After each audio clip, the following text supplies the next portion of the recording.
Friends, Jacob is here once again. It's the long-awaited video. Been telling everybody I'm going to be talking about Passover because it's coming up. It's like a Jewish holiday.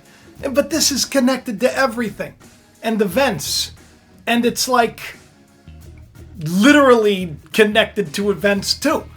Like numerically, which is strange. But since we're talking about, Israel being set free from Egypt and the Exodus, and we're going to be getting into how kooky it is that all of this stuff is lining straight up.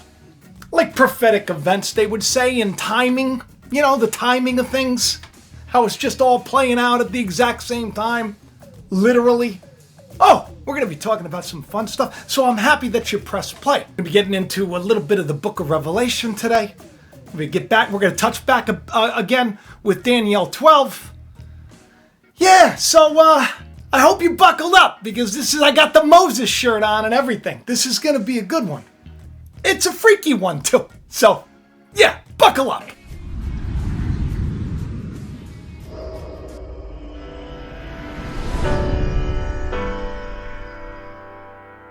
Welcome back to the show. This is a child's toy. It's a slingshot. And it magically appeared at my house a couple of weeks ago. I don't know where it came from. And then here it is. And next thing you know, I'm going outside with Ethan and we're practicing. It's a slingshot. Now, why is this significant? Why is this important? Because a sling was used to conquer Goliath. So when this shows up at the house, and there's a little mystery surrounding it, and I go, this is interesting. Because I look at life very much like one would look at a film, like a movie, like there's symbolism. Like this shows up, right? It's on top of the fridge. What's it doing? It turns out Anthony brought it home. We didn't even know about it. It was from years ago. And it just popped up out of the blue. Stumbled upon it. Slingshot was an important thing. See, David was a shepherd. And it was upon his life he was going to be king. He was going to end up becoming the king. And it was a big deal. And he was anointed to be king. And he was just a little shepherd, right? And his brothers, they were all big and tough guys, right? And they were all in the army. They were all fighting, They all looked the part much better. And then one day, this Philistines, they're keeping Israel. Israel's so scared because they got this one big giant. And everybody's scared. No one can slay this giant. David comes down and it's like, what is going on? What are you all so scared about? Who cares? If you have to wear that mask when you go into the groceries? What are y'all freaking out about? Is this not the army of the Lord? He's like, why are you all frightened? Why are you all acting so petrified? Why are you all so concerned? He said he was going to take care of the giant. That's what he was going to do. But his brother, who by the way, he came down to feed that day. His brother's saying, what are you talking about? You can't do that. You're just a shepherd. Meanwhile, he uses what God had given him to prove to Saul that he could do it. It's like, I was a shepherd, right? I fought off the bear. I fought off the lion. I did these things. I am the servant of God, he basically believed. He was a little ignorant. He didn't know that this guy was a monster. They even tried giving him his armor. Saul was like, hey, use my armor. Fine. You want to fight the giant? Use my armor. He's like, nah, it's okay. Not only did it probably smell because he was using it for a long time, but it didn't fit him, which is very symbolic. But he had that sling. Not this kind of a sling, but this is a slingshot. That's all he did. He used that. 5 smooth stones, boom, hits Goliath right in the head. Goliath, right in the head. It's symbolic of the truth hitting that giant that is standing in the way of you entering the promised land. When Israel was given the promised land, they sent out the spies. They're like, there's giants over there. And we're like grasshoppers. Everybody was so scared. Giants. You don't got to worry about the giants in the land. It's a symbolic of the enemies of the kingdom of God, the carnal man, the ego, the id, the devil, the demons, right? These are the enemies that we're going to overcome. The enemies that are at work today, spiritually speaking.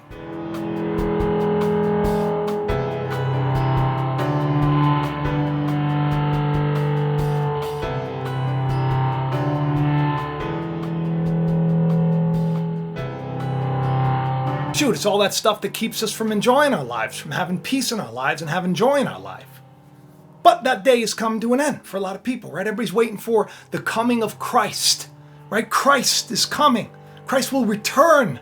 The word erchomai in Greek, Christ comes again. Erchomai is to be revealed the day that Christ, delivers us, brings salvation. This is tied in to Passover.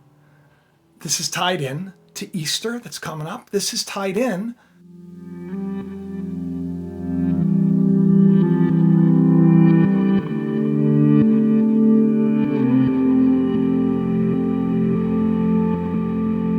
the main reason why I started sharing the way I did. Because I believed one day would come, we'd be set free from our fear, our insecurity, our doubt. Because I believe God is real. And I believe that he's going to deliver his people from this beast system, that just as he did with Egypt. Just as he did with Egypt and the whole land. You know that the whole world is sort of like Egypt. I started talking about these two eclipses that were coming upon the land, the two that made an X over the United States.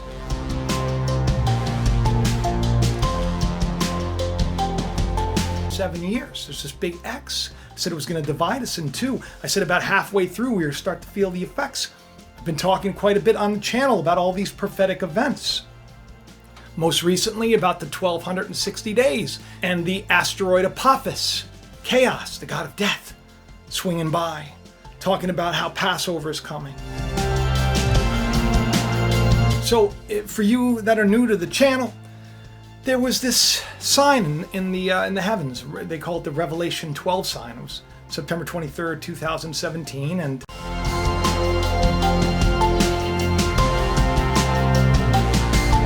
what was written in the book of Revelation 12, chapter 1, about a woman who was crowned with the stars. The moon was at her feet. The sun was... Well, this literally took place. The sign that they said would be in the heavens literally took place above Jerusalem that day. So we've noticed a lot of correlation between all of these interesting times. So we found it strange, and by we, I mean me and a lot of other people that talk about these kind of things. Well, I found it strange because, you know, while a lot of people were talking about doom and gloom and everything else, I had said that September 23rd was, you know, something that everybody would kind of put our focus in. So collectively, a lot of people began to have this faith in this literal thing, and this literal thing that literally was playing out, so that collectively that would almost bring about a birth of possibility within us. That would be the moment that the virgin, that which is symbolic of us, gives birth to the truth. And then from 1260 days later, that virgin is taken into the wilderness and was prepared, hidden and protected from the enemy.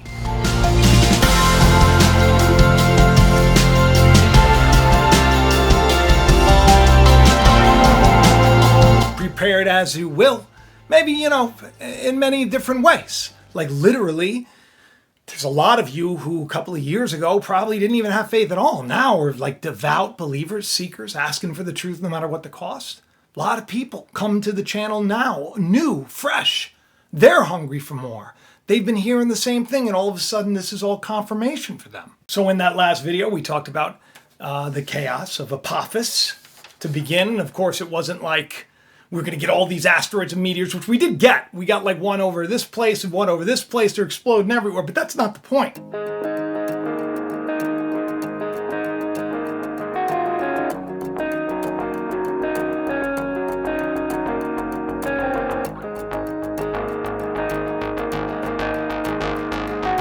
Because Apophis actually is connected to this much larger kind of asteroid. Bunch of like meteors and everything. There's like, it's like a group of them. It's not just Apophis.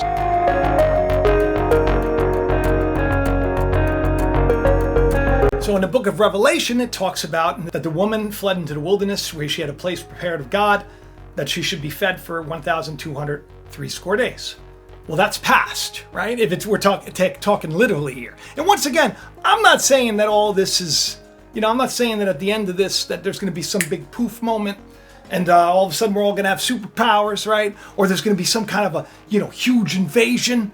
I'm not saying anything like that, or one day like the armies of the Lord are going to break the, because that's not what I see happening here. I see something happening within all of us. Just like the book of Daniel said, that the wicked will continue to do wickedly, but many will be purified. Many will be set free and delivered.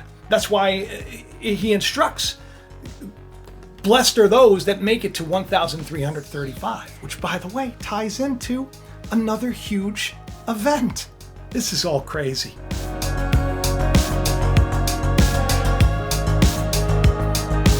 So in a video that I did about Purim, If you haven't seen it, it went like viral, which is so encouraging to me. On the thumbnail, I had a picture of Biden and Trump, and they were all pointing in different directions, and Trump was pointing to a full moon.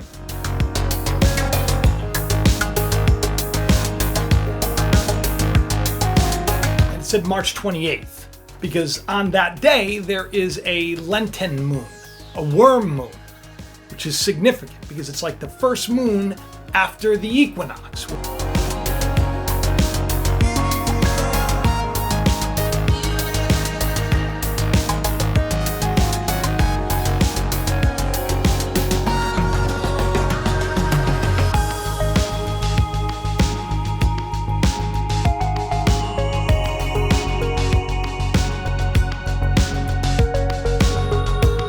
Called the Lenten moon, because it happens right around Lent. Okay, it's kind of the first full moon after Passover, which is interesting. And why is Passover interesting? Why is it what's coming up interesting? Well, because Passover it's the beginning. It's the beginning. It's when we're supposed to really be preparing ourselves for the deliverance, right? And this is a celebration of the last plague that comes upon Egypt. Now, I have a video on all the plagues of Egypt. If you want to learn about the spiritual significance of it, look it up, 10 plagues. And these plagues are significant, but the last two in particular, one of them is upon the land, and that's the great darkness. It's the great darkness, which could also be chaos, by the way. It's also described as total ignorance. The great darkness that happens, and then the last plague, which is the death of the firstborn of everything in Egypt.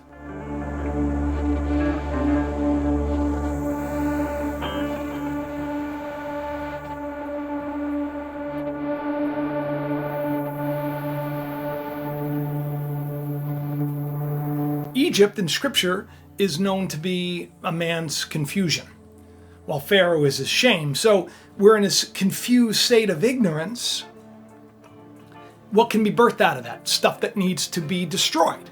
The firstborn in Egypt is significant because it has to do with the first idea of who we are in this world. Just natural beings, that's all there is to it. So the last plague, that death of the firstborn, it's a gift. It's not really a bad thing. What it is it's that moment when you lay down your carnal life in the world so that you can be set free. The firstborn needs to die. Now, I've talked in the last video about the first and the last, right? The first man and the last man. We saw the picture of Daft Pump, right? The picture of the rapture. Two men in one bed, one is taken, one is left. Well, that firstborn, this is the plague that is to come. There was one last plague to come. Remember, I've done videos on this. We talked the videos of the plagues that are literally playing out in the world today.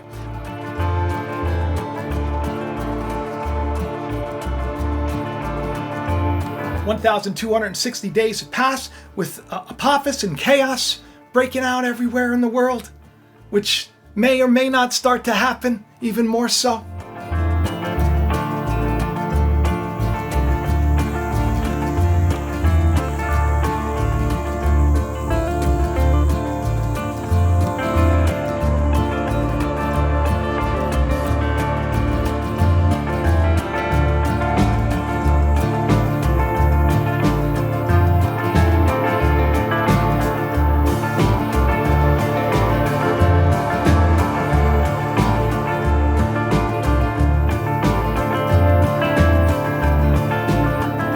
I don't know.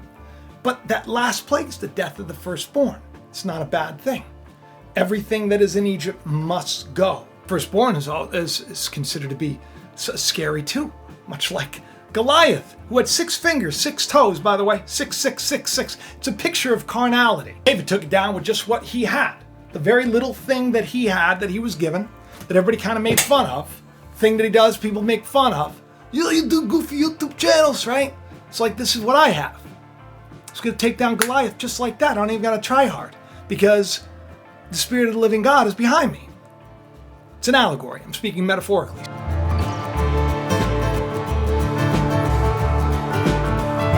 So this Passover that's taken place right after this Lenten, this is an interesting thing. Now, there are a lot of rituals Passover. You know nothing about it. It's the You got to clean the house. You got to clean your house. You got to make sure you got to search everywhere to make sure you got no leaven. That's right, leaven. Jesus said that the leaven of the Pharisees, beware of it. Can't have any idolatry in your house. Can't have any lies in your house. Can't have any nonsense beliefs in your house. You got to search through your house and get rid of anything that has this leaven in it. It's the first day of unleavened bread.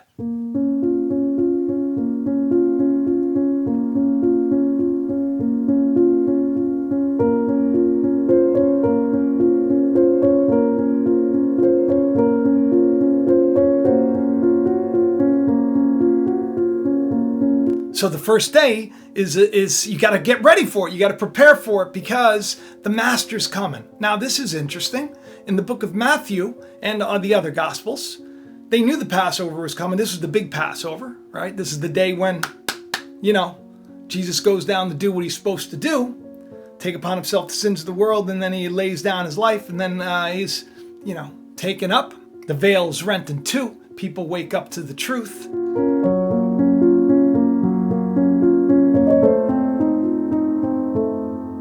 The first day of the week of the Feast of Unleavened Bread, the disciples came to Jesus saying, "Where will we prepare a place for you to eat for the Passover?" You know what Jesus says? Check this out, because this is deep. Go into the city to such a man, any man. Go into the city, find anybody. That's what he's basically saying. And say to him, the master's saying, the time is at hand. What do we do? How are we going to prepare this Passover? Go to anybody and tell them that God says the time is at hand. Make yourselves ready. Because Christ keeps the Passover at his house. We're the house. Okay? So, this is kind of a beautiful thing and an amazing thing. And it lines up with everything else that's playing out. Because after that 1260 days, we come upon a 1290 days.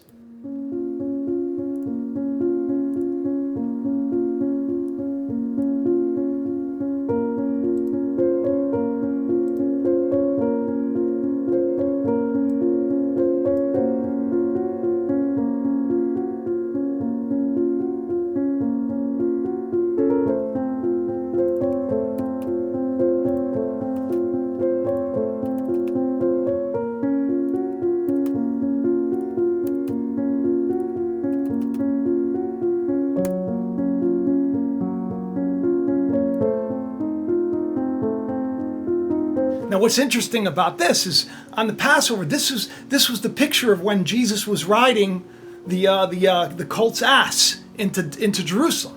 So the sacrifice, right, was being prepared. It was about to lay down his life. This is interesting. Passover lamb's being prepared.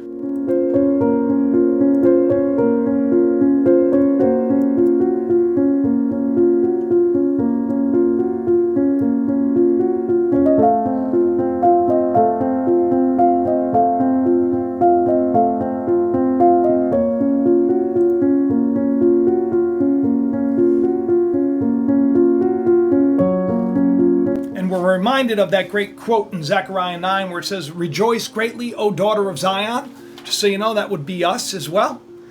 "And shout, you daughter of Jerusalem, behold, your king comes.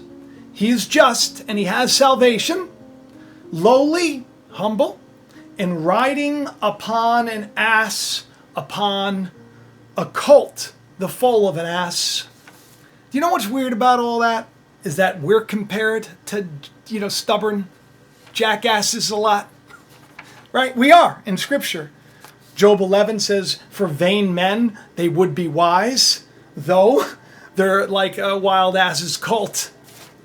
Many times we're compared to these beasts of burden that are like slave beasts, right? Till the day that they're set free. So it's interesting that, of course, Christ comes riding that ass.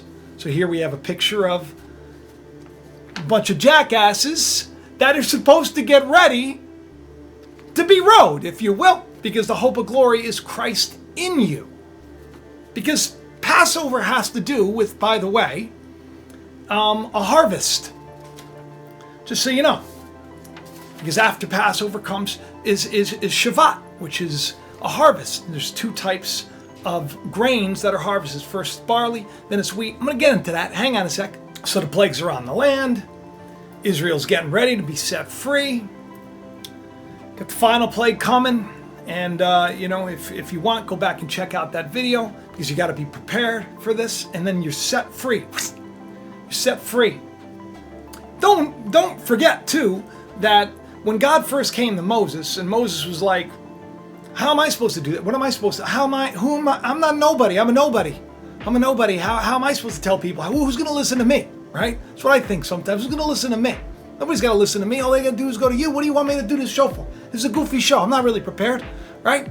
And God says, look, what do you got? Throw it on the ground. He had a staff. He was a shepherd. Shepherds are people that feed people. Spiritually speaking, it would be like as if I was encouraging you. I could be considered a shepherd.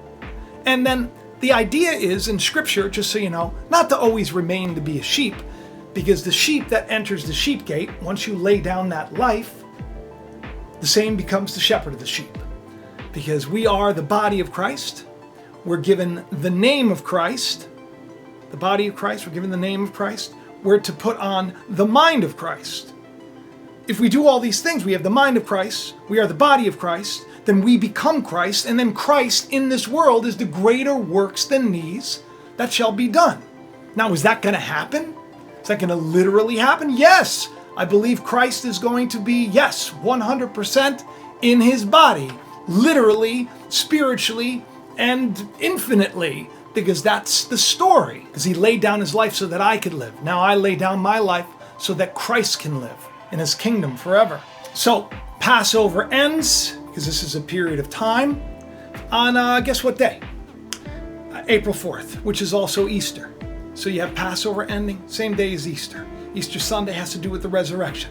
Passover has to do with the resurrection, being set free, being delivered, right? Guess how many days after that Revelation 12 sign that took place September 23rd, 2017, that is? It's 1,290. Yeah, 1,290 days. It's April 5th, the day after, April 5th.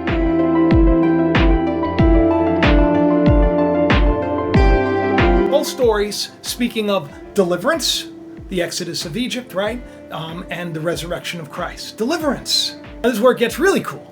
Then we enter another holiday. It's called the Feast of Weeks. This is when you start to, okay, so we're supposed to prepare.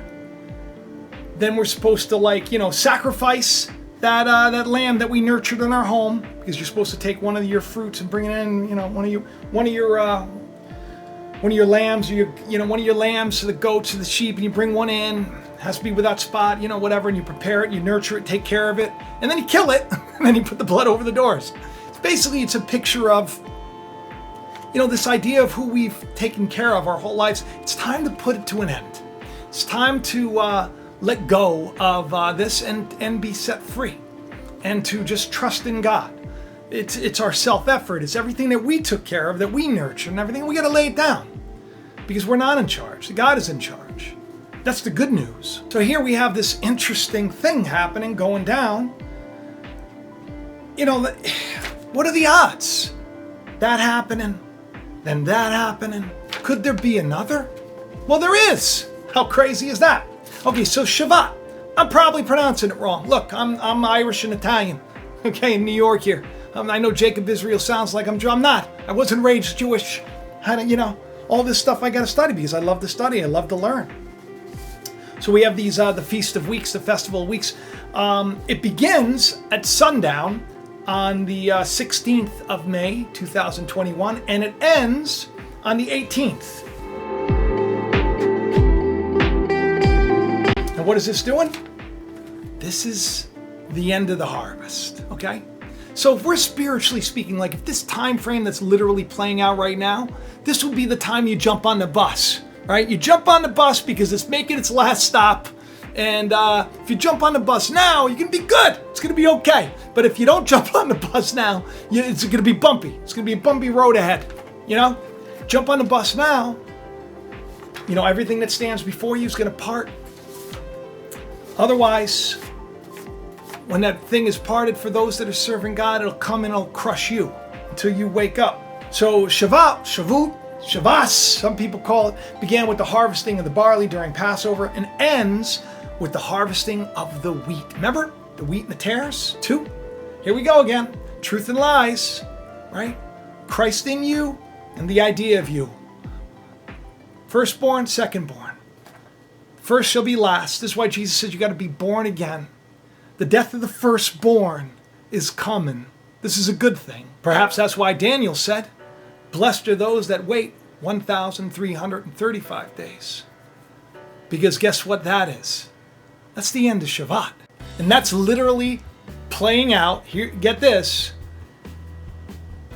on the equinox this year, May 20th. So right at the end of Shabbat, boom, there's the other date. 1 day later, once again, I think it's the 19th. 1 day later, 1,335 days from that moment. And then you know what happens? It's Pentecost. That's when the Spirit of the living God is poured out. Blessed are those that make it to that day because it's Pentecost. This is the day when the disciples go to the upper room. Right? It's another one of the wonderful feasts. And they start speaking in new tongues. I have a video on this. I have essays on this. By the way, go to my website, jacobisrael.com. Subscribe. Okay? Get notified. Do some research. There's a lot of essays. Biblical essays. So many of them. Poetry. Inspiration. It's all there. It's all free. Just take it and use it. Right? Because get on the bus. Stops. You don't want to go through this the hard way. So if you spiritually lay this out, we get pregnant. September 23rd, 2017, right? We come in, things start getting hard, chaos is starting to come, okay? We're in darkness, we're in ignorance, we got plague after plague, driving us closer and closer and bringing us away from, right? Causing the things that we put our faith in to be dragged away. No more going to this event or that event or this place or that place. You can't find your joy anywhere else anymore. You gotta stay home. You gotta do what the scriptures say to do. Things get hard, guess what? We lay down that life. We're set free. And then the Spirit of the living God is poured out on us. Blessed are those that reach that day. Pentecost is a beautiful thing. When the disciples, they went up to this upper room and, they were all speaking in different tongues and everything else. And now this is also, this literal, by the way, I tell people that I believe things literally happened, but I believe they literally happened so that we could understand them spiritually. Like, I don't think their tongues literally split down the middle because they were cloven. A cloven tongue is a separated tongue. So they're given a new language, one that's separated from the world, and they were tongues of fire. Fire is a purifying word. Christ is a consuming fire. Christ is the power and wisdom of God. The power and wisdom of God is a fire that destroys the lies we believe. When the upper room thing happened, the Spirit of the living God just filled people up and they began to speak and they began to preach. That's what a Revelation 11:11 is. So when the life of God is put into the witnesses, and channels like mine take off and woo, right? They go viral. And the witnesses start to be heard all around the world. The Spirit of the living God within us gives us a new tongue. And ironically, when we then speak that tongue, when we then speak those words to those that are around us, they say things like, that makes sense. Because it's my native tongue. Because we're all cut from the same cloth. We're all God's creation. So when you speak the truth, people hear it and they say, that's my language. Now you're talking. It wasn't about literally hearing different languages and speaking and doing magic tricks. It's about speaking the truth of the living God, setting people free because of it. And I think that now that all these dates are finally playing out, I think we have a lot of reason to be encouraged and excited about the days ahead. Don't you? Do me a favor. Share the channel around. Tell your friends. Don't forget to subscribe. Check the bell.